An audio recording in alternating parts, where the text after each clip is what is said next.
Bonjour à tous et bienvenue à cette conférence. Alors aujourd'hui, nous allons parler de l'Atlantide. Donc, cette conférence va être je vais vous bourrer d'informations car l'Atlantide est un sujet passionnant et avec beaucoup d'informations et de réflexions. Donc,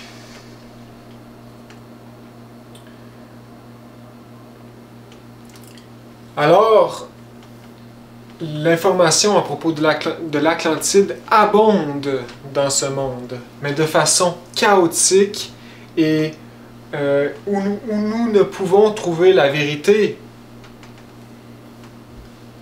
Alors, si nous faisons des recherches sur Internet, nous allons être bombardés d'informations et ce sera un vrai labyrinthe pour trouver le vrai et le faux. Car beaucoup d'informations sont fausses ou exagérées et d'autres vraies ou proches de la vérité. Donc, que faire? Nous sommes dans un monde de désinformation et de chaos intellectuel. Donc, nous sommes perdus et c'est la fin. Bref.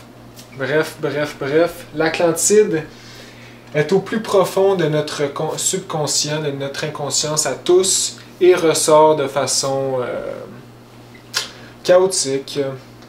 Donc, par exemple, même Walt Disney a fait un film pour enfants qui parle de l'Atlantide. Beaucoup d'émissions qui parlent de l'Atlantide, beaucoup de documentaires qui passent à la télévision. Beaucoup d'informations vraiment de toutes sortes.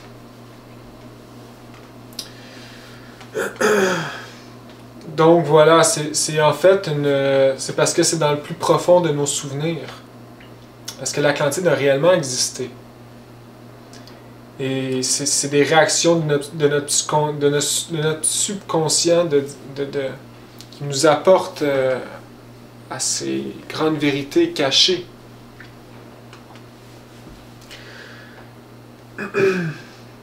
Alors, beaucoup de recherches ont été faites sérieuses sur l'Atlantide, avec l'archéologie et des illuminés qui en ont parlé. Et c'est un sujet qui a été parlé pendant toutes les époques.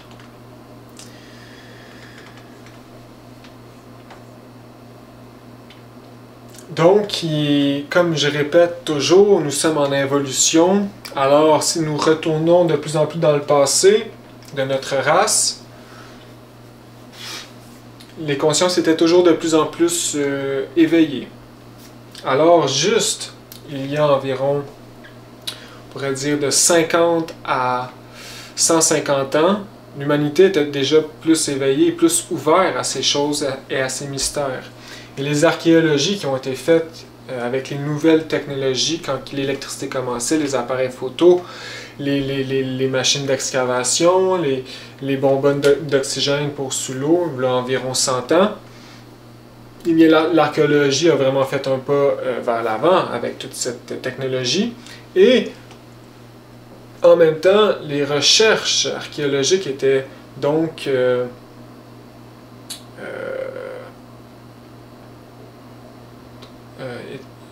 plus faciles et ont révélé beaucoup de secrets à propos des mystères de l'Atlantide. Mais c'est ça, comme je dis, l'humanité était déjà un peu plus lumineuse et ouverte dans les années 30, 40, 50, etc. Et les gens, par exemple, à Londres et à Paris, les journaux, des fois, avaient des informations sur l'Atlantide, par exemple. Oh, un temple a été découvert avec des momies de plus de 5 mètres de long, avec des belles photos et tout. Et les gens étaient, oh, c'est intéressant. Et aujourd'hui, nous ne voyons plus ça, car nous sommes vraiment avancés dans les ténèbres. Les ténèbres refusent d'accepter les grandes vérités et veulent nous garder dans le sommeil profond. Alors les scientifiques, ils vont jamais accepter la réalité sur l'Atlantide et les découvertes que nous avons faites ces dernières années. Ils vont les repousser, les repousser. L'orgueil. L'orgueil veut se donner raison. L'orgueil intellectuel, etc. Alors, Aujourd'hui, nous ne parlons plus de l'Atlantide et quand nous en parlons, nous ne faisons qu'en rire. Oh, regarde ces idiots qui croient que l'Atlantide existe ou qui croient que l'Atlantide est sous les mers, qui croient à des choses stupides comme ça. Nous sommes très avancés aujourd'hui, nous connaissons tout et ce n'est pas vrai, ça n'existe pas, etc. Donc, la chanson des scientifiques et des universitaires tellement intelligents et intellectuels, mais en fait remplis d'orgueil et de vanité, etc., d'erreurs psychologiques qui les rend aveugles. Si ces gens auraient des facultés psychiques comme la clairvoyance et des facultés astrales, ils pourraient aller vérifier par eux-mêmes dans les dimensions supérieures, dans les plans akashiques. Les plans akashiques, ce sont la mémoire de la nature, car la nature enregistre tout, et pour l'éternité. Nous pouvons étudier dans les régions akashiques et nous allons voir par nous-mêmes que l'humanité, la Terre, a habité une civilisation du nom de l'Atlantide qui est passée à nous, qui est notre passé. Et donc, voilà, beaucoup de gens en ont parlé. On peut penser à Platon, qui en a parlé. Beaucoup d'illuminés ont fait des prophéties, de clairvoyants ou de, par exemple, à Edgar Cayce, qui est un Américain qui date de pas si longtemps, qui avait vraiment des forts pouvoirs psychiques et qui a rapporté beaucoup d'informations sur l'Atlantide, car il avait la mémoire encore de ces régions, de ces vies passées en Atlantide. Il rapporte plein d'informations. Edgar Cayce, qui est aujourd'hui connu comme vraiment qui a fait avancer la médecine, etc. Vous irez voir par vous-même Edgar Cayce, un illuminé, un sage. Ensuite, il y a la société théosophique avec Blavatsky et compagnie qui en ont parlé amplement, d'autres illuminés sages de notre époque. Et des universités de chercheurs, d'aventuriers, d'archéologues, comme des universités connues des États-Unis ont fait des recherches sérieuses sur des ruines atlantes au fond des océans. Et ils ont rapporté des preuves, des photos, des artefacts avec des pouvoirs mystérieux, ils ont toute une documentation abondante de preuves que ça existait une civilisation qui était plus avancée que nous. Alors, et tout ça date de pas si longtemps. Donc, voilà, aujourd'hui nous sommes dans le mensonge et le mensonge veut garder le mensonge, comme on pourrait dire. On pourrait dire les ignorants instruits ignorent qu'ils ignorent. Donc,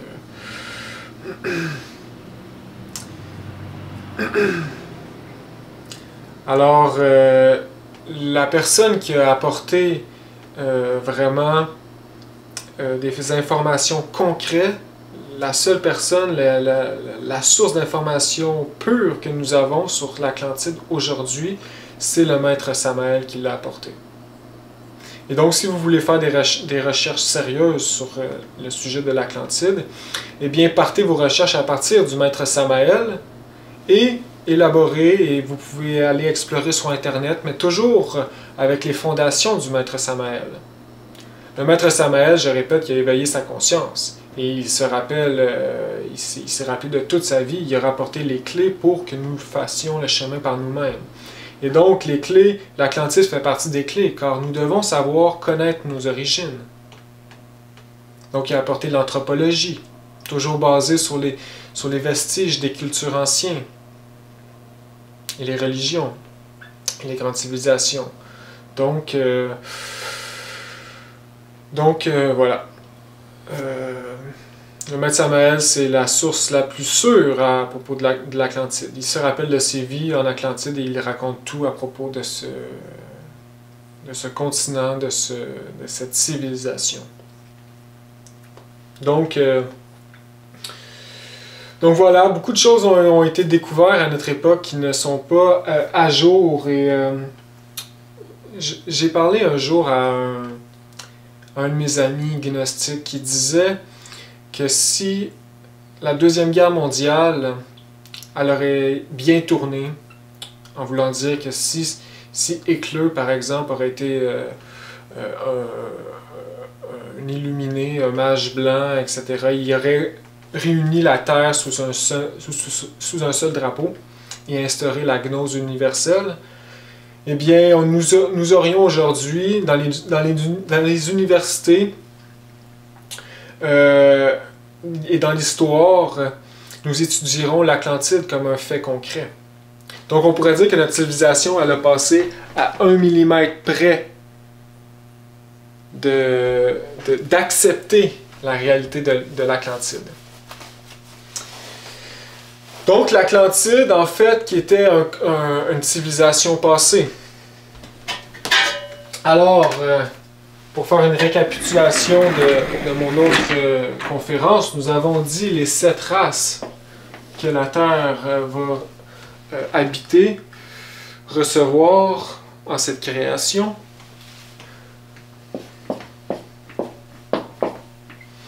Alors, nous avons dit que la première race, c'est la race polaire. Après ça, hyperboréen. Après ça, la Lémurie. Après ça, Atlantide.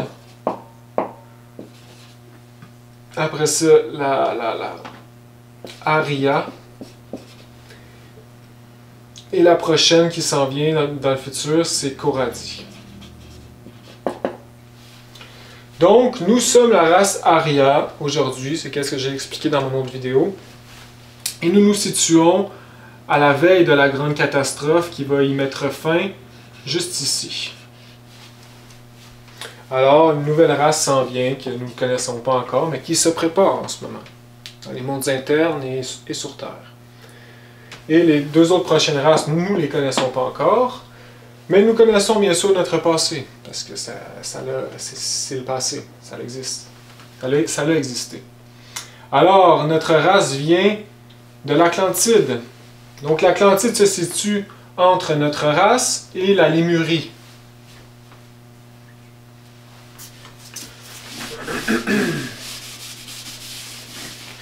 Donc l'Atlantide était...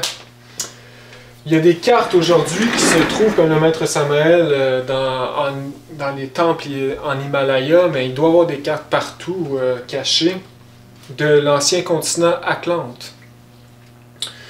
Donc, le continent de l'Atlantide était, à cette époque, la Terre, bien sûr, les continents étaient différents, et donc c'était situé au niveau de l'Atlantique qu'on connaît aujourd'hui, le grand plateau, et ça allait du Brésil jusqu'en Europe,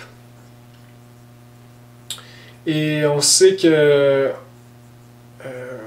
le Mexique était une partie du continent Atlante qui n'a pas submergé.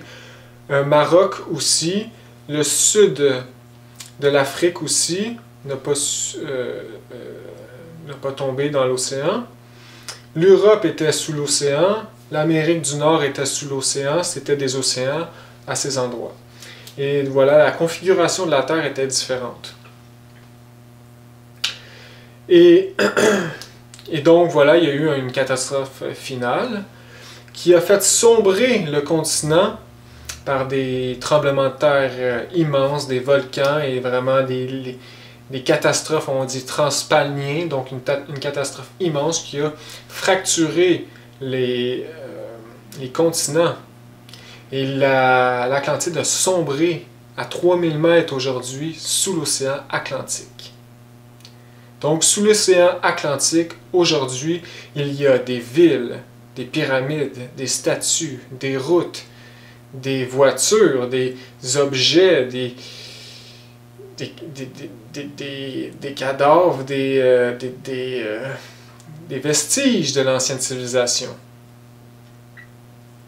Les pyramides viennent de cette époque, les pyramides égyptiennes qui ont été construites à la fin de l'Atlantide, les pyramides en Amérique centrale, ont été construits en Atlantide et ils sont plus vieilles que les pyramides égyptiennes. Et donc, il y a des pyramides et des structures semblables sous l'océan aujourd'hui. Et c'est entièrement prouvé. Par exemple, il y a un institut, l'université de Pepperdine, aux États-Unis, à Los Angeles, dans les années 80. Mais dans les années, plus ça s'est fait vraiment dans le long terme, années 60 à 80, mais je pense que le gros de l'étude a été fait dans les années 80. 70 chercheurs, scientifiques, aventuriers se sont penchés sur la question sérieuse de mettre la lumière sur l'Atlantide. Parce qu'ils savaient qu'il existait des pyramides sous l'eau. Par exemple, aux Bahamas, à pas si profonde, à environ 100-200 mètres, il y a des infrastructures de construction que nous ne sommes même pas capables de construire aujourd'hui. Et c'est connu depuis que l'homme est capable d'aller sous l'eau avec des scaphandriers. Alors, cette université a mené une recherche sérieuse et ils ont rapporté beaucoup d'informations sérieuses, des photographes et des photographies et tout. Et par exemple, ils ont trouvé, je vais laisser les liens du site, c'est un site internet qui parle de l'Atlantide. Je vais laisser le lien dans la description si vous voulez aller le voir vous-même. Donc, il y a du vrai, il y a du faux, mais il y a une partie intéressante qui est l'archéologie que je vais expliquer maintenant. Donc, ils ont trouvé au fond de l'Atlantique. C'est des groupes d'archéologues, hein, avec des appareils et tout. Et ils ont trouvé, par exemple, une route avec vraiment bien préservée qui longe les États-Unis, la Floride, jusqu'à la Caroline du Sud. Ils ont trouvé beaucoup de structures, dont une structure à 3000 mètres sous l'eau, au milieu de l'Atlantique, une pyramide de 11 étages de haut, avec, il paraît, une tête en cristal. Ils ont prélevé des carottes qui leur ont montré que dans une ville au large du Portugal, sous l'eau, dans l'océan, à 1000 mètres sous l'eau, ils ont préservé une carotte.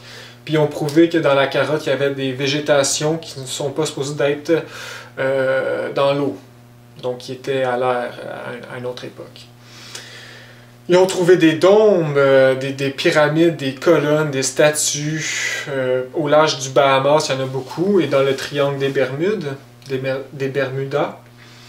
Et donc, il y a même un groupe de chercheurs scaphandriers qui ont été sous l'eau aux Bahamas, dans ces ruines sous l'eau, et qui sont même rentrés, et ils expliquent leur histoire. Ils ont vu une pyramide avec la lumière un peu à l'intérieur, et ils ont rentré à l'intérieur de la pyramide. Et ils ont été chercher, il y avait une lumière mystérieuse qui explique au fond de l'océan, dans cette pyramide. Et il a pris au milieu de la pyramide une mini-pyramide en cristal qu'il a gardée.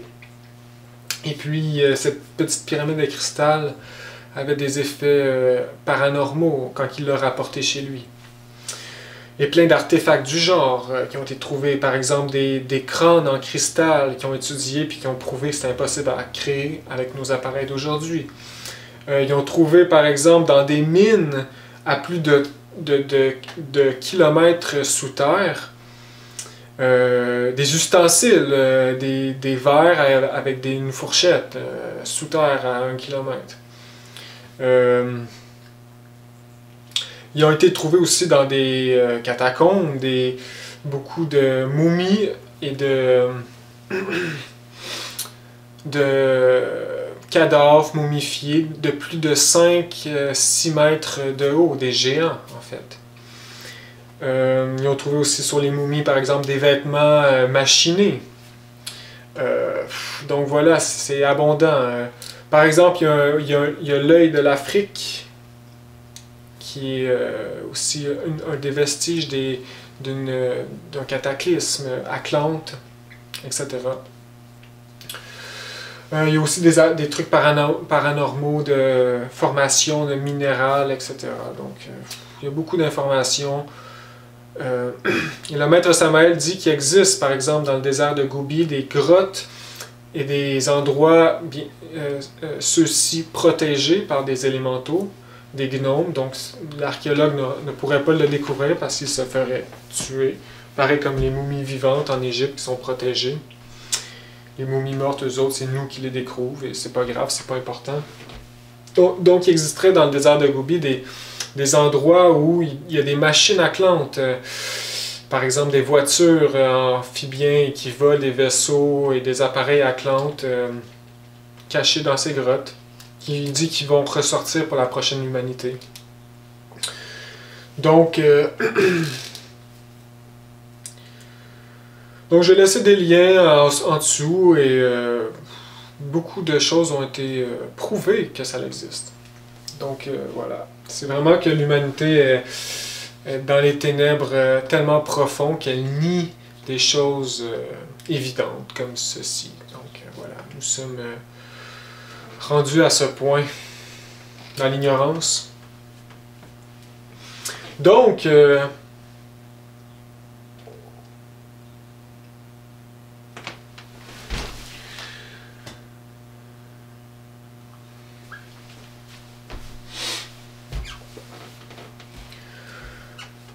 voilà, l'Atlantide. Parlons-en. C'est le maître Samuel qui nous a apporté une panoplie d'informations. Bien sûr, toute cette information est pour nous aider à comprendre où nous sommes, qui nous sommes, et pour que nous comprenions la vie et travaillons sur nous-mêmes. Parce que l'important, c'est de détruire l'ego ici et maintenant. Donc, avoir les informations de l'Atlantide est important en général pour nous connaître l'humanité. Donc, comme il dit, tout notre bagage génétique et culturel vient de l'Atlantide. Donc ici, on peut voir dans les langues, par exemple, dans les langues, le mot « ma » ou « na » se retrouve qui veut dire « mère » ou « mère » ou « mother ». Eh bien, ce mot, étymologiquement, se retrouve dans toutes les langues. Il vient du tronc Atlante, c'est pour ça qu'il y a une ressemblance aussi frappante. Le mot aussi père, ou pa pour les Amérindiens, les Aztèques, ma c'était aussi les Aztèques. Après ça en Europe, père, ou il y a father aussi.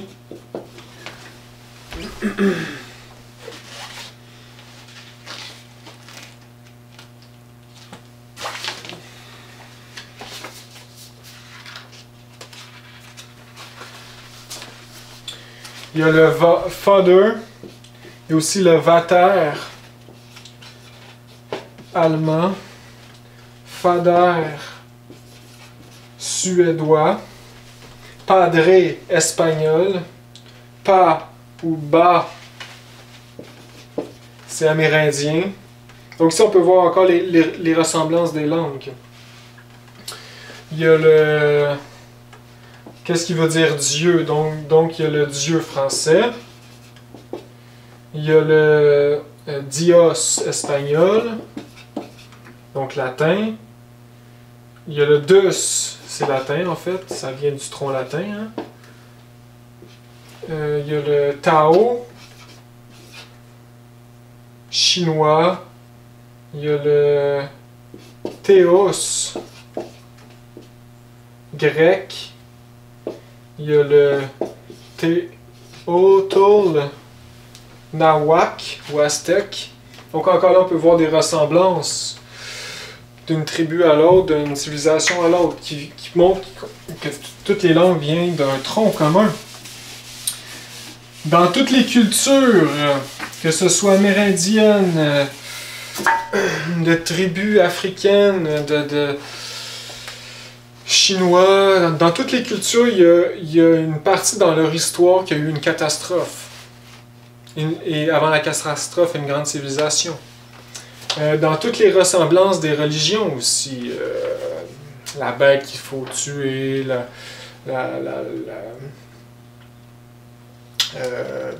voilà, beaucoup de preuves comme ça qui ont été trouvées, de similitudes par rapport autour du globe. Il y a aussi des archéologues qui ont trouvé, par exemple, dans des vases qui ont brisé des mêmes vases qui se ressemblent d'un endroit à un autre, de l'Europe à l'Amérique. Les mêmes vases. Et ils les ont brisés, ils ont trouvé une monnaie. C'était la même monnaie en Amérique et en Europe qui était écrit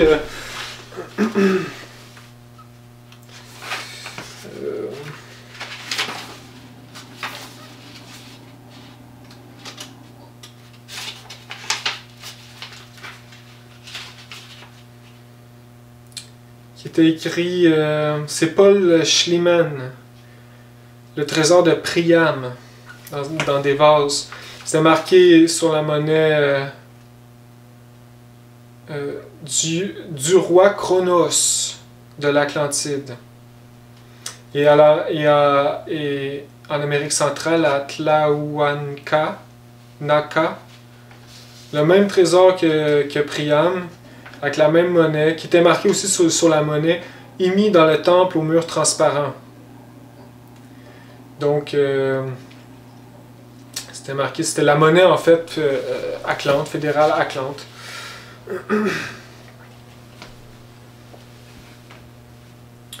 Donc aussi, toute la culture amérindienne aussi, des Américains, donc Aztèques, Incas, Mayas, Amérindiens d'Amérique du Nord, Esquimaux.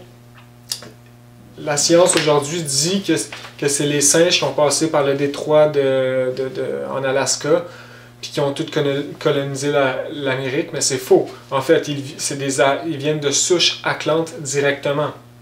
Puis le Metsamer, il dit dans le détroit de Bering, en Alaska, entre le Canada, les États-Unis puis la Russie, il n'y a aucun vestige qu'il y a un homme qui a passé là.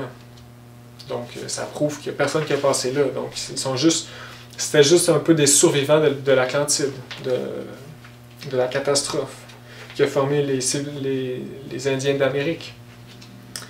Donc, après la grande catastrophe, Atlante, il y a eu bien sûr des micro-survivants partout sur la Terre. Mais quand l'homme vit à 2-3 personnes, il survit dans la nature complètement avec la conscience endormie, eh bien, ces genres d'hommes, ce genre de situation est propice à une évolution rapide. Donc, les hommes devenaient des hommes de Cro-Magnon et des hommes des cavernes, des hommes singes un peu. Et c'est qu'est-ce qu'on a trouvé dans les grottes Cro-Magnon et donc des squelettes de visages d'hommes un peu singes. Mais en fait, c'était des hommes dégénérés, qui ont dégénéré rapidement. Mais ces hommes étaient issus de la civilisation Atlante ou de d'autres grandes civilisations. Comme on sait aussi les singes, tous les singes en fait c'est une race en involution. C'est des anciennes races d'hommes qui ont évolué. Donc les âmes qui s'incarnent dans les singes, c'est des âmes en involution d'hommes. Donc c'est pas l'homme ne vient pas du singe, c'est le singe qui vient de l'homme. C'est ça la vérité. Donc voilà, et il y a beaucoup de preuves qui prouvent l'existence de civilisations supérieures à nous, passées, et qui a été détruite. Dont aussi l'Arche de Noé. L'Arche de Noé qui est une histoire en fait de la fin de l'Atlantide. On parle d'un déluge. Les eaux y ont monté. Noé qui a fallu qu'il regroupe des animaux par paire, etc. C'est symbolique. Et je vais y revenir à la fin du vidéo. Donc on connaît, dans la gnose, on parle souvent de la loi de la récurrence. Je vais en parler dans d'autres vidéos, mais pour faire rapidement, la loi de la récurrence est en lien avec la spirale de la vie. Parce que la vie se déroule en spirale. Et donc, tout se répète, mais à un degré supérieur ou inférieur. On peut voir la loi de la récurrence, par exemple, dans nos vies de jour en jour. Les journées se répètent à peu près. On peut voir, c'est ça, dans notre vie actuelle, on peut voir aussi la récurrence dans les vies passées. Donc, de vie en vie, on répète les mêmes erreurs, on répète les mêmes vies, on rencontre les mêmes personnes, à peu près. Dépendamment de notre karma, dharma, qu'est-ce qu'on fait dans la vie. Donc, on est mécanique aujourd'hui. Les gens répètent toujours les mêmes choses. Il y a aussi la loi de la récurrence dans les races. Donc, par exemple, l'Atlantide, il y a eu les 7 Souras, à peu près analogues à aujourd'hui. En Atlantide, à la fin, il y a eu une catastrophe et une dégénérescence, à peu près analogue comme aujourd'hui. Donc, c'est la loi de la récurrence. Il y a aussi la loi de la récurrence qui se répercute à un plus gros niveau par les jours cosmiques. Chaque Mahamanvantara se répète à peu près à un niveau supérieur ou inférieur. La roue du samsara aussi, on la tourne de façon ascendante. Donc la roue du samsara, qui est une loi qu'on va voir bientôt, eh bien on tourne dans la roue mécanique. Donc, par récurrence, l'Atlantide a vécu à peu près les mêmes choses que notre époque, et donc il y a eu une fin à l'Atlantide. Et à la fin, c'était dégénéré comme aujourd'hui. Les facultés psychiques de l'homme étaient inexistantes. Et il y avait des guerres. Il y a eu des guerres à la fin, des guerres atomiques. Il y a eu des grandes catastrophes et beaucoup de désastres et de méchanceté. Et voilà, d'une dégénérescence comme on la vit aujourd'hui. Et à la fin, il y a eu une catastrophe finale qui a arrêté cette race-là, qui l'a achevée. Et voilà, donc c'est qu'est-ce qu'on vit à peu près aujourd'hui. Donc la race Atlante, il y a eu, donc ici on va faire la ligne de vie de la race Atlante.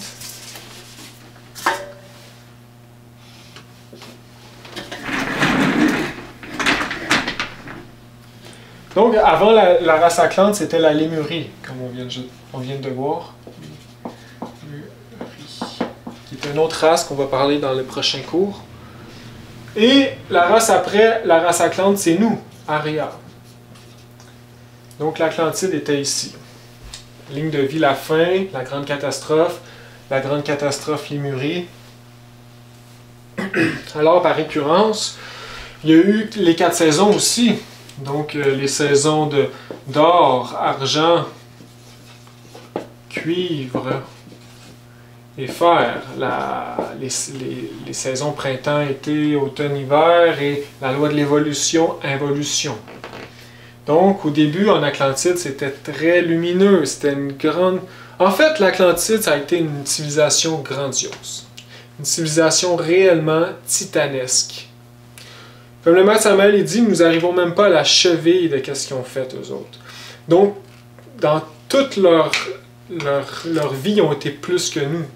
Si nous étions grands au début, à l'âge d'or de la race Arya, avec nos grandes civilisations égyptiennes, perses, et qui ont construit des œuvres, etc., eux autres, ils étaient encore plus. Donc, ils étaient... Et analogiquement, à la fin, ils étaient encore plus pervers qu'aujourd'hui. Parce qu'ils étaient toujours plus que nous, vous comprenez? Donc, et la race, comme j'expliquais, la race Arya, nous avons eu une longévité d'environ 26 000 ans. Environ. D'une catastrophe à une autre. À celle qui s'en vient. La race Atlante a duré beaucoup plus longtemps. A duré des millions d'années.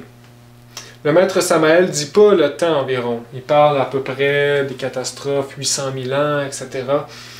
Mais il nous dit précisément que la chute Adam et Ève dans la Lémurie date de 18 millions d'années. Donc peut-être que c'est symbolique aussi, le 18, mais ça doit être vrai aussi, à peu près 18 millions d'années. Donc, si la chute dans la Lémurie était il y a 18 millions d'années, ça veut dire que l'Atlantide a duré environ, il parle de minimum 800 000 ans, a duré des millions d'années. Bon, environ de 15 à 3 millions d'années. Environ. Il ne parle pas. Mais on sait que c'est des millions. On va dire 10 millions. Donc, a duré beaucoup plus longtemps que nous. Nous, avec notre petit 26 000 ans. Alors, l'âge d'or. Au début de l'Atlantide, donc, à la fin de la Lémurie, il y a eu une catastrophe. La Lémurie qui était un continent au niveau du Pacifique. À la fin de la Lémurie, une catastrophe, la Lémurie détruite, mais il y a toujours un noyau qui prépare la nouvelle race. Donc le noyau, poup, préparer la nouvelle race, on passe de l'âge de fer à l'âge d'or. Et donc l'âge d'or, un âge de lumière et de théocratie, de Dieu qui gouverne. Nouveau noyau. Et donc, à cette époque-là, il y a eu la catastrophe. Ici, ça a été beaucoup plus long, hein, des millions, des centaines de milliers d'années de catastrophe. Et je pense, il ne dit pas exactement le maître, mais il dit qu'au début de l'Atlantide, c'était très vaporeux dans l'air. Il y avait beaucoup d'humidité, il faisait très chaud. Et d'après moi, c'est dû à la catastrophe Atlante. Comme on sait, le feu qui combat les océans, le feu de la Terre qui combat les océans dans une catastrophe, ça crée des vapeurs immenses. Donc tant qu'à moi, c'est ça. C'est dû à la catastrophe. Il y a eu une espèce de vapeur sur la Terre ininterrompue et une chaleur immense. Et donc les premières races Atlantes, le début de la race Atlante, les gens respiraient par des bronchies. C'est ce que le maître dit. C'est intéressant, hein? Donc, l'homme a développé des bronchies pour respirer parce que c'était très humide. Et aussi, je pourrais dire à propos des géants, la race Atlante mesurait du début à la fin environ en haut de 5 mètres. Donc, de 4, 5, 6 mètres que mesurait un Atlante normal. Donc, c'est qu'est-ce qui explique les cadavres, les momies que nous avons trouvées il y a 100, 150 ans, qui passaient dans les journaux à cette époque. Et c'était vrai. Aujourd'hui, bien sûr, sur Internet, il y a beaucoup de fausses images, hein, donc d'exagération, etc. Mais néanmoins, le maître Samael dit que oui, il était plus grand, et donc, voilà, nous avons trouvé des cadavres, et c'est absolument vrai. Donc voilà, l'homme était de composition bien sûr différente à la nôtre, hein, parce que l'homme change toujours de race en race parce que Dieu est intelligent, Dieu mixe des races avec des races, peut-être des races extraterrestres avec nous. Comme on sait, la nouvelle race Koradi qui s'en vient, le maître Samael dit qu'il va y avoir des souches extraterrestres qui vont être mises dans la génétique de l'homme pour le changer, etc. Donc il y a beaucoup de phénomènes aussi naturels et cosmiques qui créent des mutations de toutes sortes. Donc voilà, l'homme avait des bronchies à cette époque. C'était l'âge d'or, un âge de lumière, un âge où les gouverneurs dominaient la nature, étaient des dieux, des grands maîtres. Ensuite vient l'âge d'argent, donc ici on passe sur des millions d'années. Donc l'âge d'argent, encore une belle époque. L'âge de cuivre vient par la suite. Et là, les égos commencent à se faire ressentir la mécanicité, la magie noire, etc. Et l'âge de fer finalement. Donc le maître Samael dit que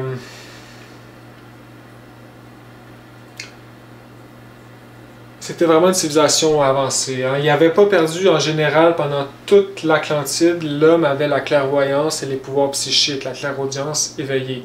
Donc les scientifiques, à ces époques, c'était des scientifiques, des mages, qui dominaient, qui connaissaient les sciences avec les éthers, les éléments, les sciences tadviques, les sciences la science du 7, du 3, ils dominaient et les technologies étaient en lien avec ces grandes sciences, de la 4e dimension, l'astral, etc. Donc, c'est qu'est-ce qui a causé qui était très avancé. Mais c'était très grand, hein? Le maître Samael explique par exemple, le temple de Neptune, dans la ville de la capitale, Poséidon. Ce temple était magnifique, incomparable à ce qui existe sur Terre. Des murs en argent pur, des planchers en lapis lazuli, en l'émeraude, les pierres précieuses partout, le toit en or pur. Il explique la statue en cristal géante de Neptune sur son chariot tiré par des lions. Donc c'était grandiose. Là. Il disait que les néophytes qui rentraient là étaient soulevés là, par l'art, la beauté, etc. Donc c'est le fun à lire, toutes ces informations. C'est vraiment le fun, ça nous inspire, ça nous aide, ça nous cultive.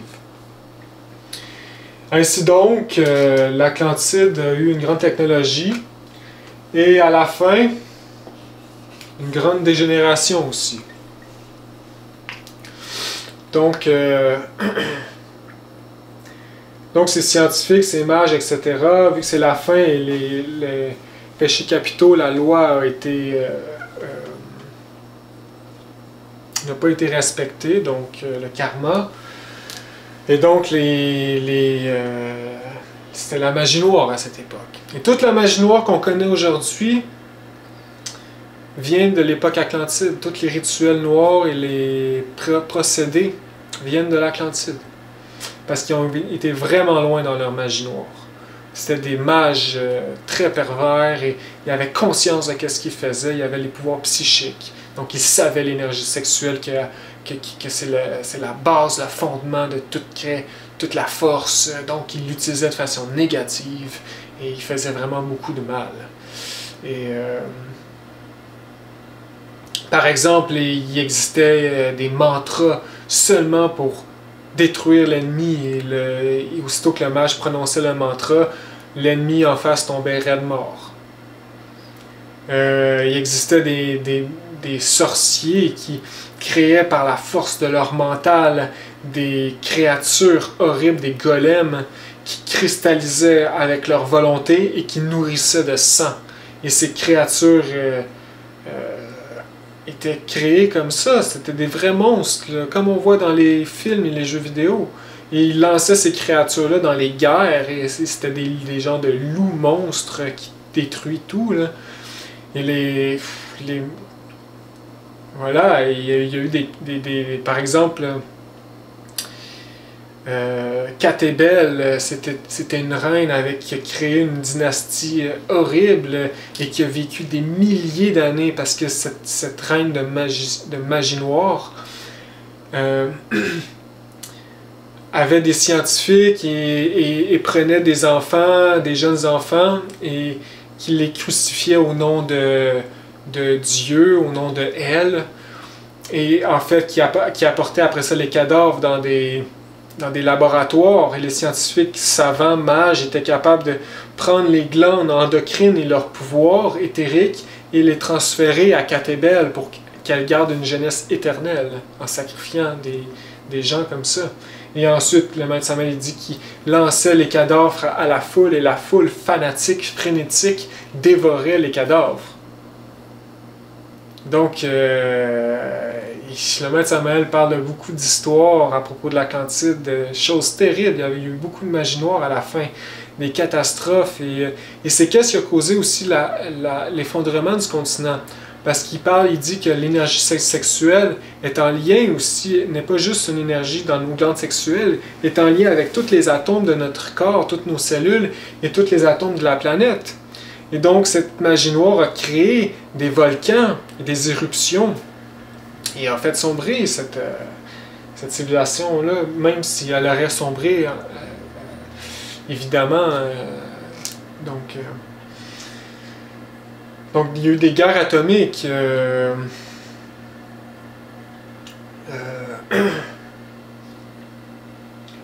Donc, pour parler un peu de leur niveau de technologie, le maître Samael en parle souvent dans ses textes. Il dit, par exemple, les automobiles, les Atlantes avaient développé l'énergie atomique. Les Atlantes avaient développé l'énergie atomique. Mais pas comme on la connaît aujourd'hui. Aujourd'hui, on est juste barbares et qu'est-ce qu'on fait, les scientifiques? C'est on prostitue l'atome. On la fractionne et ça crée des bombes atomiques. On la fractionne et on crée une énergie polluante et destructrice pour faire chauffer de l'eau dans une usine pour que l'eau fasse tourner une turbine, créer l'électricité. Donc c'est très barbare comment on crée l'énergie aujourd'hui. Eux autres, ils étaient avancés, donc ils connaissaient les secrets derrière l'électron. derrière le proton-neutron. Et ils ont découvert l'énergie atomique solaire, mais de façon pure et de façon en créant une énergie solaire qui peut créer une énergie motrice, mais sans aucun polluant, sans aucun effet nocif. Donc les maisons et l'électricité dans les campagnes étaient l'électricité atomique. Donc les éclairages dans les maisons, c'était des éclairages des lampes atomiques. Les voitures étaient mues à l'énergie atomique, solaire. Les vaisseaux atomiques, en fait l'électricité c'était une énergie atomique pure. Il disait que l'énergie atomique, il n'allait pas la chercher seulement dans les métaux et les pierres, mais il était capable d'aller la chercher dans des, par exemple dans des espèces végétaux, par exemple du blé, il était capable d'aller chercher l'énergie atomique de...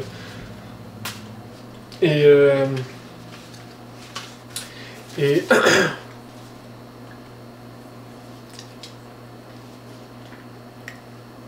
aussi dans la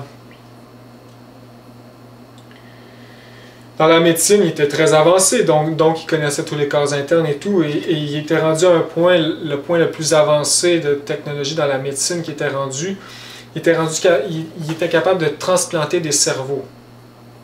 Donc ça ici, c'est assez intense. Transplantation de cerveau.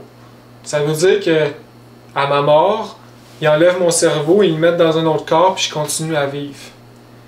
Parce que je pense que ça doit être un lien avec la glande pinéale, que notre âme est là, j'ai aucune idée, mais il était capable de transplanter des cerveaux. C'est assez fou, ça. Aussi, il y avait des machines télépathiques à induction dans le corps mental qui faites pour enseigner des choses.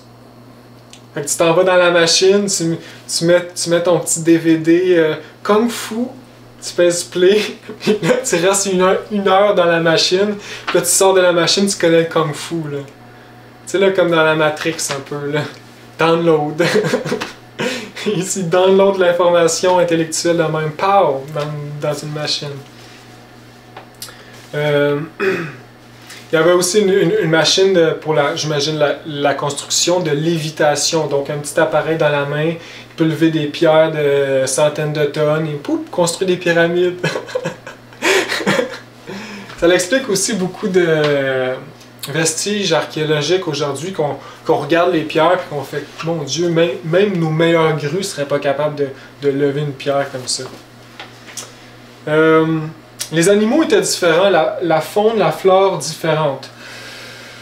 Donc à cette époque, le Matsumael dit que c'était les mammouths. Il y avait beaucoup de mammouths dans les forêts. Et tous les animaux étaient plus gros, plus grands. Donc il y avait des chevals, mais beaucoup plus grands. Il y avait des chiens. Les chiens, il disait que les chiens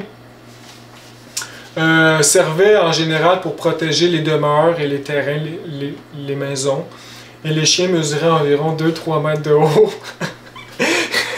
Donc c'était vraiment des chiens de protection, là, on s'entend. Les lions, il disait que les lions c'était des animaux domestiques. Fait qu'on voit aussi que le niveau de conscience des gens était plus haut. Donc pour qu'un lion soit domestiqué et inoffensif à l'homme, il faut vraiment que tu aies une force intérieure pour dominer l'élémental, pour l'aimer au point que lui te fasse pas du mal et t'admire. C'est un niveau élevé. Parce que nous autres, aujourd'hui, on s'en va devant un lion, puis c'est pas long qu'il nous saute dessus. T'sais.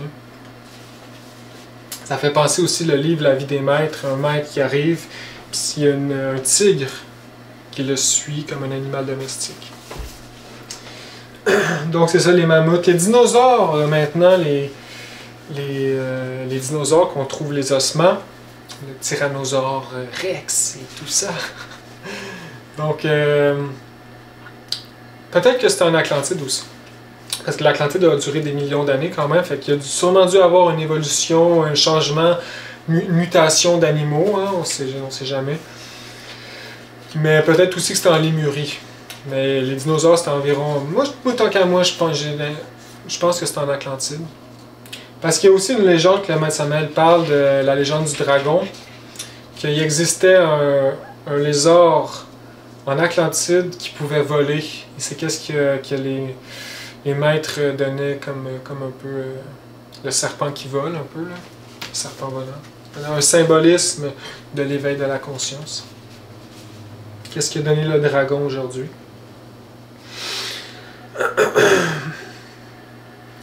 Donc, il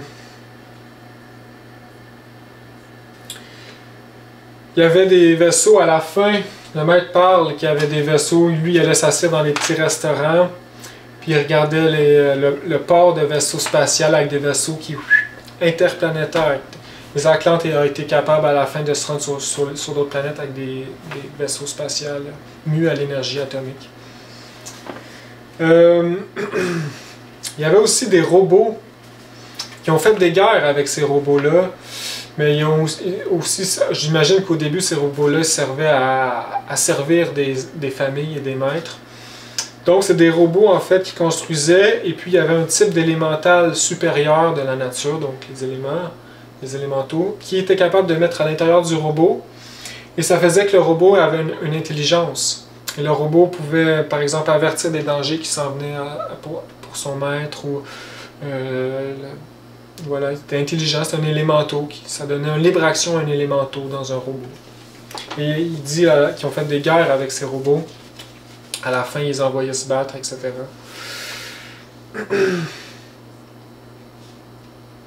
Il parle aussi de la société Akaldan. C'est la société qui a créé l'Égypte, les pyramides d'Égypte. Et le Sphinx et tout ça. C'est très ésotérique. C'est une société, pas de magie noire, mais de magie blanche. Il disait qu'il y avait des connaissances, en fait, supérieures. Et que, en fait, les pyramides d'Égypte, à quoi ça l'a servi, c'était seulement comme des télescopes. Donc dans la pyramide, en fait, j'imagine que c'est un truc magnétique, puis les sages étaient au milieu de la pyramide en bas avec un bol, un genre de vase d'eau, puis avec leur propre clairvoyance, ils observaient le ciel dans l'eau. Et la pyramide, j'imagine, émettait, je sais pas, l'énergie, je sais pas quoi, mais c'était un observatoire pour observer les étoiles. C'est à ça que servent les pyramides. Aujourd'hui, on n'arrête pas de faire plein de théories, mais c'est ça que le maître apporte. Ce n'était que des télescopes. Aussi, les pyramides, c'est sûrement des trucs énergétiques, là, comme des genres de centrales énergétiques, ou je sais pas quoi. Ou peut-être des temples aussi, des places de rituels, comme la pyramide du soleil et de la lune, etc. Alors, comme vous pouvez le constater, donc c'est ça, les gens avaient la clairvoyance, clairaudience jusqu'à la fin. À la fin, ils l'ont perdu. Et il y a eu des guerres atomiques, etc. Donc, géologiquement, en Afrique, dans le Mali, il y a un œil qu'on peut voir sur Google Maps. Le maître, il n'en parle pas, mais moi, j'ai déjà écouté un petit documentaire qui ne savent pas c'est quoi, puis il y a plein de théories. C'est vraiment comme un œil. En fait, moi, je pense que c'est une bombe atomique qui a juste explosé là, qui a créé un cratère. Parce que comment qu'il l'explique, ça ressemble à ça. Parce que le maître Samael dit qu'à la fin, il y a eu des guerres atomiques. Et à la fin, la dégénération. Donc, voilà, c'était une société très avancée, plus que nous, en fait. Et, par récurrence, on pourrait dire qu'on est à une échelle en bas, on pourrait dire, parce notre avancement technologique est beaucoup moindre et notre sommeil beaucoup plus profond.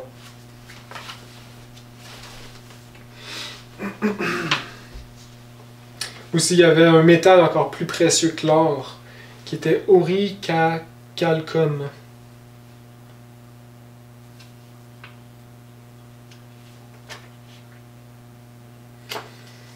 Donc, je vais laisser de l'information à la fin, vous pourrez lire toutes les histoires. Donc, on va parler maintenant de la... Donc, il y a eu aussi les 7 races, hein? Les 7 sous-races, qui étaient analogiques à les nôtres. Donc, maintenant, on va parler de la catastrophe finale, parce que c'est analogique à ce qui s'en vient.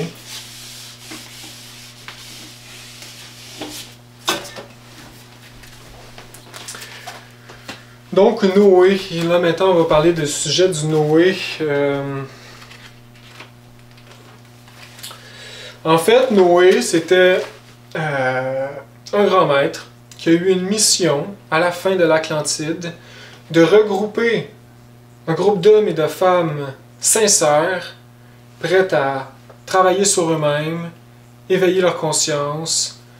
Et ce groupe, ce noyau, a eu comme mission d'aller se cacher, mission bien sûr par la Loge Blanche, d'aller se cacher dans les Himalayas le temps que le continent Atlante s'effondre et engouffre tous ces terribles magiciens noirs et cette terrible ténébreuse Atlantide.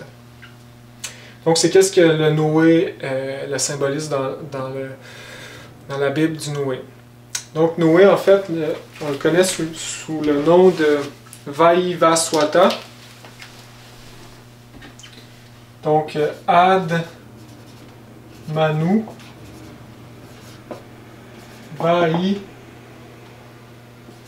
Vaivaswata, ou si on l'appelle dans un livre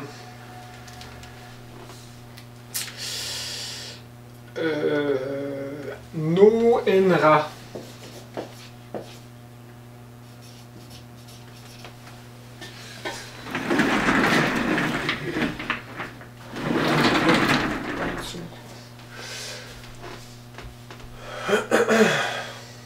Alors, ce grand maître a eu une grande mission de créer le noyau pour la future race qui s'en vient après l'Atlantide, qui est nous. Ce noyau qui a commencé, comme j'expliquais dans l'autre vidéo, dans mon autre conférence, dans le plateau des Himalayas. Donc, ce groupe, à la fin de l'Atlantide était en train de submerger. Tremblement de terre, catastrophe, et le peuple était dégénéré. Il ne voulait pas accepter que ça pouvait finir. Comme aujourd'hui, tu dis qu'il y a la fin du monde dans la rue et le monde va rire de toi. Donc, c'était pareil comme en Atlantide.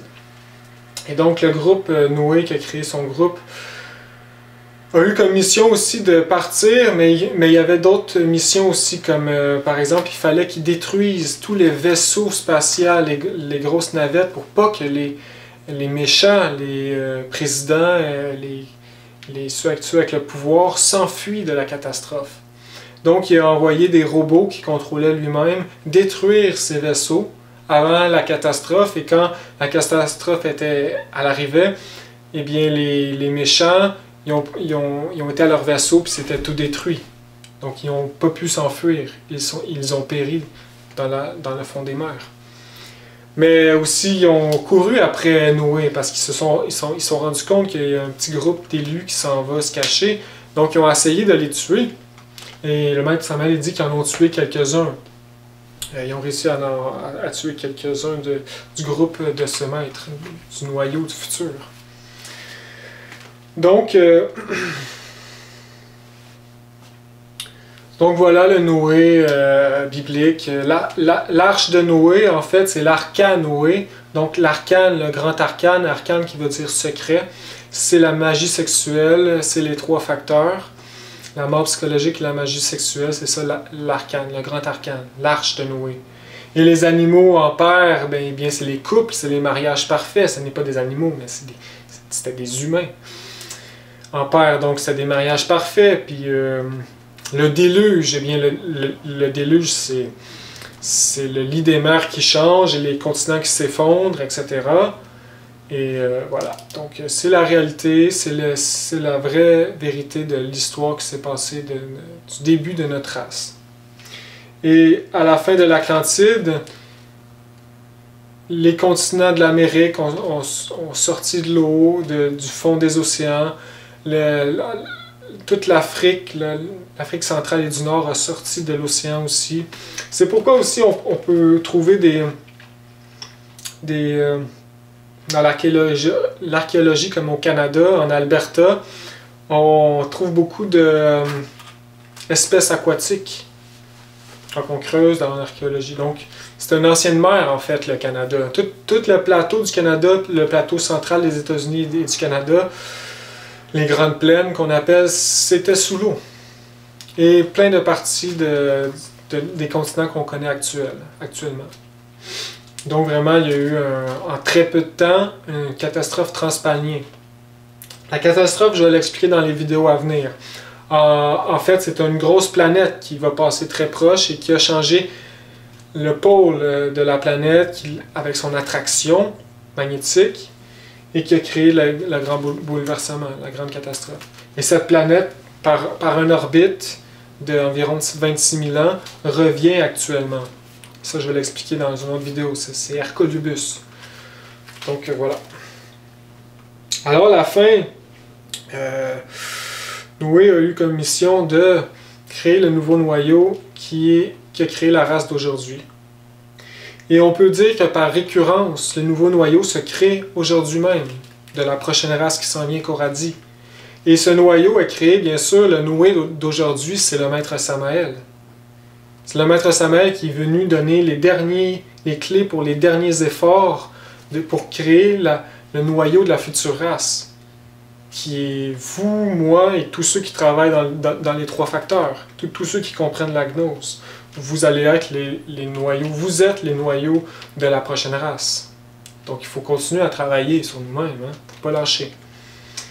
Et il explique aussi d'autres choses. Donc c'est ça, par récurrence, hein.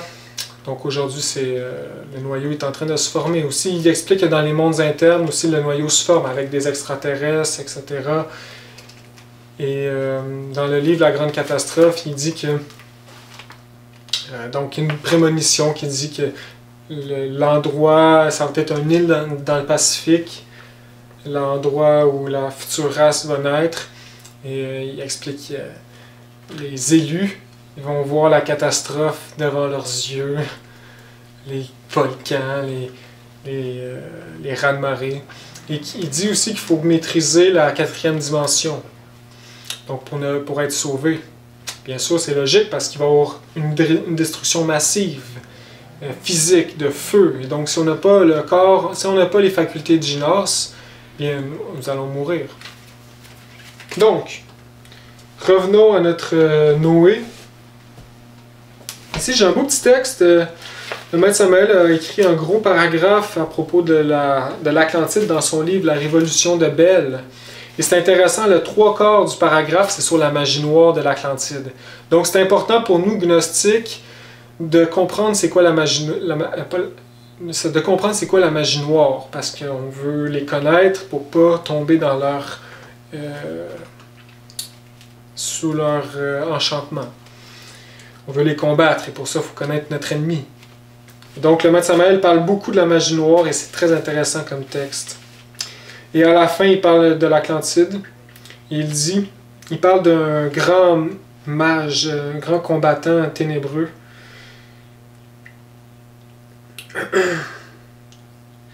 Et donc ici, il dit, du nom de Uruarpa, il dit, Uruarpa, voyant que c'est lui, en fait, Uruarpa, qui créait des monstres avec sa force mentale et qui nourrissait de sang des golems.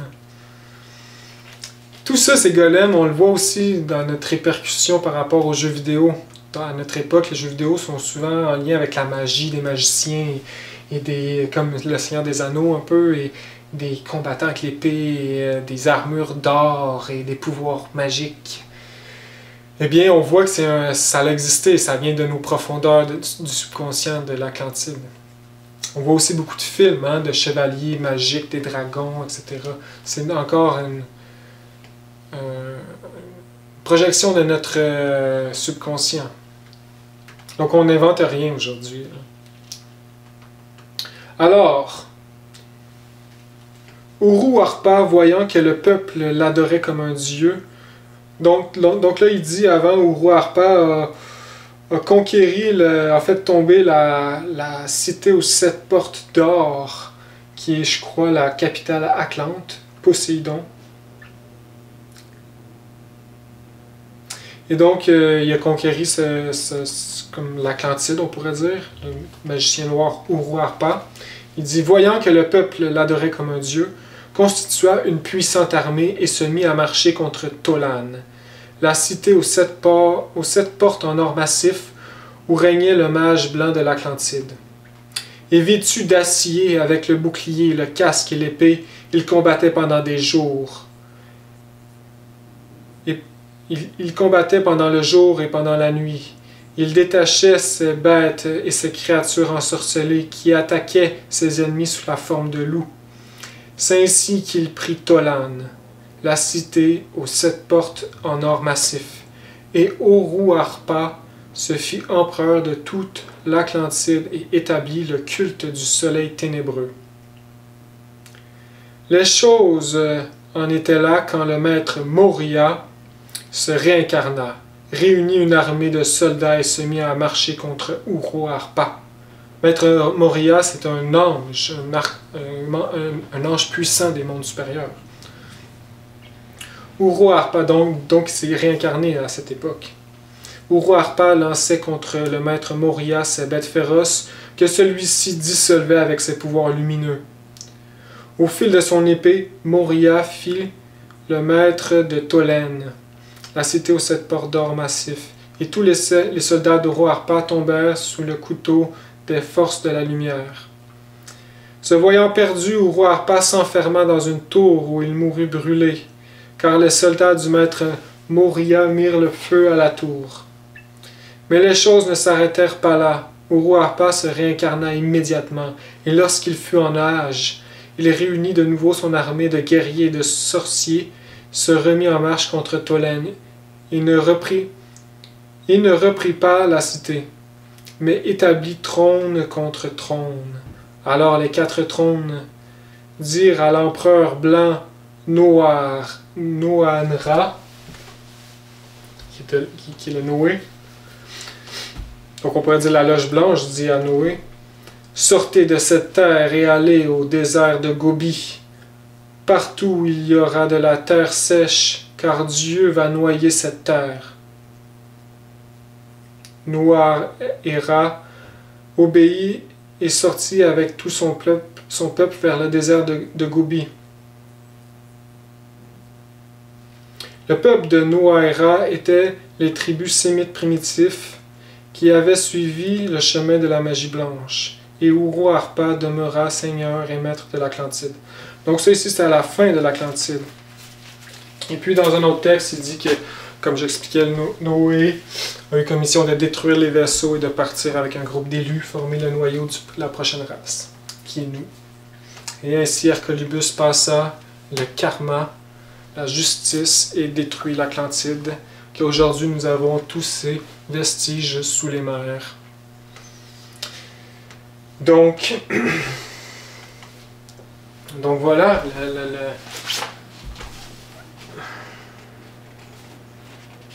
aussi il y a une prophétie ici qu'on retrouve dans le temple bouddhique de Lhasa, Lhasa qui est la capitale tibétaine aujourd'hui, qui a été envahie par le communiste chinois. Dans les archives de l'antique temple bouddhique de Lhasa, on peut encore aujourd'hui lire une inscription chaldéenne très antique qui fut écrite 2000 ans avant le Christ et qui dit, donc 2000 ans avant le Christ, ça peut être symbolique aussi. Quand l'étoile de Baal tomba à l'endroit où il n'y a plus maintenant que ciel et mer, les 7 villes avec leurs portes d'or et leurs temples transparents tremblèrent et furent ébranlées comme les feuilles d'un arbre remuées par la tourmente. Et voici qu'une vague de feu et de fumée s'éleva dans les palais. Les cris d'agonie de la foule remplissaient l'air. Elle chercha refuge dans ces temples et dans ces citadelles. Et le sage Mou, le prêtre Ramu, se présenta alors et leur dit: ne vous ai-je pas prédit ceci? Les hommes et les femmes couvertes de pierres précieuses et de vêtements éclatants s'exclamèrent: Mou, sauve-nous! Et Mou répliqua: vous mourrez avec vos esclaves et vos richesses, et de vos cendres surgiront de nouvelles nations. Si celles-ci oublient qu'elles doivent être supérieures, non pas par ce qu'elles acquièrent, mais plutôt par ce qu'elles donnent, alors le même sort les frappera. Les flammes et la fumée étouffèrent les paroles de Mou, et la terre se brisa en morceaux et s'immergea dans les profondeurs avec ses habitants en l'espace de quelques mois. Donc aujourd'hui, la prophétie de Ramu est une réalité. Donc, je répète, si celles-ci oublient qu'elles doivent être supérieures non pas par ce qu'elles acquièrent, mais plutôt par ce qu'elles donnent, alors le même sort les frappera. Alors aujourd'hui, notre monde matérialiste et voilà, nous voulons plus acquérir que donner. C'est bien évident. Et donc, voilà, par récurrence, il se passe la même chose qu'en Atlantide et nous allons mourir. Mais comme le maître il dit, en Atlantide, ils ont péri par l'eau, nous allons périr par le feu. Donc il explique que voilà, ça va être encore plus une destruction que l'Atlantide. Donc voilà pour ce cours d'histoire, ce cours anthropologique d'histoire et de vérité, comme il devrait se l'être enseigné dans les universités. Ça devrait être exactement ce que je viens de dire dans les universités, pris très au sérieux, car il y a véritablement des vestiges au fond de l'océan. Et c'était plus clair avant, aujourd'hui c'est encore moins clair et plus... Il y a tellement d'informations qui abondent qu'on est dans un vrai labyrinthe. Si vous allez sur Internet, vous marquez Atlantide, vous allez avoir plein de choses absolument absurdes. Donc, trouver la vérité dans tout ça est un véritable défi. Mais quand on se base sur le maître Samael, qui a rapporté la plus grande source d'informations sur notre passé, eh bien, on peut faire des recherches de façon plus claire. Hein. Donc ici, je vais laisser des liens à la fin du vidéo, dont le site internet où j'ai été chercher à propos des archéologies. Et je vais laisser aussi des textes, parce que le maître Samael parle de l'Atlantide dans beaucoup de ses livres, mais de façon séparée. Donc ici, à la fin du vidéo, il va y avoir des petits textes. Et voilà, je vous conseille de lire aussi le texte dans la Révolution de Belle. Parce que c'est important de savoir les magiciens noirs. On veut les combattre. On est ignorant et on est faible. Et si on ne s'éduque pas sur ces sujets-là, eh bien, on va tomber dans la magie noire. Parce que nous sommes un peu des petits magiciens noirs. Nous sommes 97% d'ego et 3% d'essence. Et la gnose essaie de nous mettre du côté du 3% pour combattre l'ombre. C'est important de comprendre la source de l'énergie sexuelle, vraiment, parce que le but d'un magicien noir, c'est de faire perdre l'énergie sexuelle à ses étudiants et à lui-même et à tout le monde. De faire tomber l'humanité, de tirer vers le bas. Et le but d'un magicien blanc, c'est la transmutation, de tirer l'humanité vers le haut. Donc on peut dire que les magiciens noirs sont inconscients, ils ne savent pas ce qu'ils font, ils ont complètement inversé leur psychologie. Eux autres, ils prient, ils pensent que c'est des magiciens blancs, ils prient pour l'ombre. Leur dieu, en fait, c'est l'ombre. Et c'est en fait des esclaves de la nature, parce que le Christ est au-delà de la nature, est révolutionnaire. Donc ceux qui veulent éveiller la conscience positivement, eh bien, se lient à leur être et se dirigent vers l'absolu, vers le haut. Et ceux qui sont inconscients et tombent dans la magie noire se lient vers le bas, vers les inframondes et vers le centre de la Terre et deviennent esclaves de la nature. Et travaillent à les biens de la nature qui, en fait, engloutir tout le monde. Alors voilà, les grands mystères, les grands mystères. J'espère que vous avez bien aimé cette vidéo qui était un peu longue, mais qui expliquait en fait l'Atlantide, qui est important à expliquer parce que c'est notre passé proche, hein, et il faut comprendre où nous sommes et où nous allons. Et nous avons tous eu des vies en Atlantide, et si nous éveillons notre conscience, nous allons pouvoir étudier dans les registres akashiques nos vies en Atlantide. Et voilà, nous devons continuer où nous sommes, vers l'avant, à force et pouvoir pour le Christos cosmique. Le maître Samael parle aussi d'un homme qui a travaillé fortement sur lui-même en Atlantide, à la fin de l'Atlantide, et c'était non moins que le maître Jésus. Donc nous devons faire comme le maître Jésus, Et continuez. Allez, à la prochaine et courage à tous. Au revoir.